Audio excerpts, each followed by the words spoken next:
What's going on, you guys? The Precious Scars exotic is one of the best exotics in the game for Titans. The reason why is when you are using a weapon that matches your super, you will be getting healing constantly and granting your allies restoration. So with the armor perk Kintsugi, final blows from weapons with a damage type matching your super create a burst of healing around you that grants allies restoration. After reviving or being revived, you gain an aura that provides overshields to you and nearby allies. This exotic works with any class. If you could be using Solar, Void, Stasis, Arc, Strand, or Prismatic in any of those supers, it does not matter. All you need to do is match your super with the weapon of choice that you're going to be using and just go frag out. You're going to be giving yourself a ton of healing in any content, as well as giving your allies healing as well.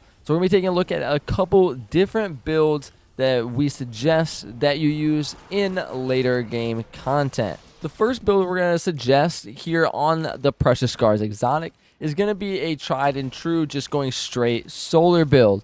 And we're going to be using the Hammer of Soul along with whichever barricade. I use the Towering Barricade just for the fact of survivability when you need that cover. Whatever jump is your preferred, and then using the Throwing Hammer along with a Healing Grenade. Now we are getting a bunch of healing from Precious Scars, but in those certain instances where you need a little bit more, the Healing Grenade can come in quite useful. On the aspects, we are going to be using Consecration along with Soul Invictus, the staples of the Solar Titan class. And now with the fragments, we are using Ember of Solace, so our Radiant and Restoration is going to be increased in duration. And then we're going to go with Ember of Torches, so our powered melee, so any of our hammer throws, we're going to become Radiant, and then that's going to give us a 25% damage increase. And then we're going to use Ember of Combustion. So Ember final blows with a Solar Super are going to cause targets to ignite and then create a fire sprite. That's going to go great with the damage buff that happened to Hammer of Soul. So when we are throwing those hammers and we are getting those explosions, we're going to be igniting, creating those fire sprites, getting more grenade energy for that healing grenade.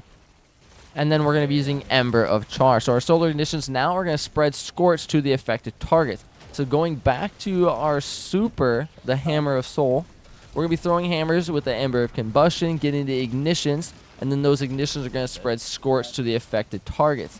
Now when we pair this with the artifact that we have going right now, where we are using Solar Fulmination, that is going to increase the damage and the radius of all of our ignitions. Now for the weapons of choice, I decide here is going to be the Call, which is pretty much a staple sidearm for anybody to use going into late game content. And then I use the Apocalypse Integration. Now you could use Zali's Bane or Sunshot. I use Apocalypse just because I don't have Zali's Bane.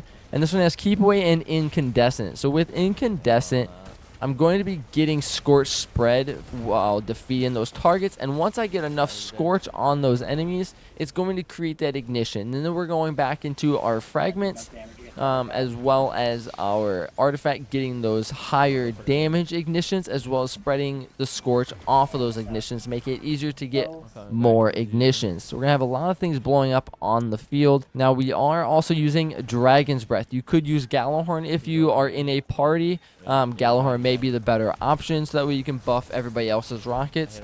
Dragon's Breath is going to be a great option just to kind of keep those ignitions going constantly. Just make sure you hit your target with the propellant at 5 and you will do a lot of damage. Now for the stats, I do go for tier 10 resilience, tier 10 discipline, and then try to get as close to tier 10 on your strength as well, just so you have your throwing hammer, because most Titans, we miss our hammer once in a while and we throw it off the map. It's just gonna happen, so you want to make sure you can get that back as soon as possible. Now with the armor mods, we are running a Harmonic Siphon on the helmet, along with the Heavy Ammo Finder and Heavy Ammo Scout. And then Heavy Handed along with Firepower on our gauntlets to give us the orbs of power from our grenades and our powered melees. And then on the chest piece, I have Solar Reserves for more solar ammo for my Dragon's Breath, along with whichever resistances you want to use. I'm currently using Arc and Solar Resistance. And then on the legs, we run a double solar weapon surge along with invigoration. So we are going to be reducing our melee cooldown every time we pick up an orbit power, just in case we do end up throwing our hammer off the map. Now, we do only use 2 solar weapon surges instead of 3, because you only get a 5% boost on that solar weapon surge on that third one, going from 17% to 22%. So it's not a huge disadvantage that you're getting, and getting those extra orbs of power may be what makes the difference. Now, on our class item, we are using the Reaper. So after our class ability, we do get that opportunity to get more orbs of power on our next kill. And then outreach along with time dilation, so that way our armor charges have a lot longer duration of decay.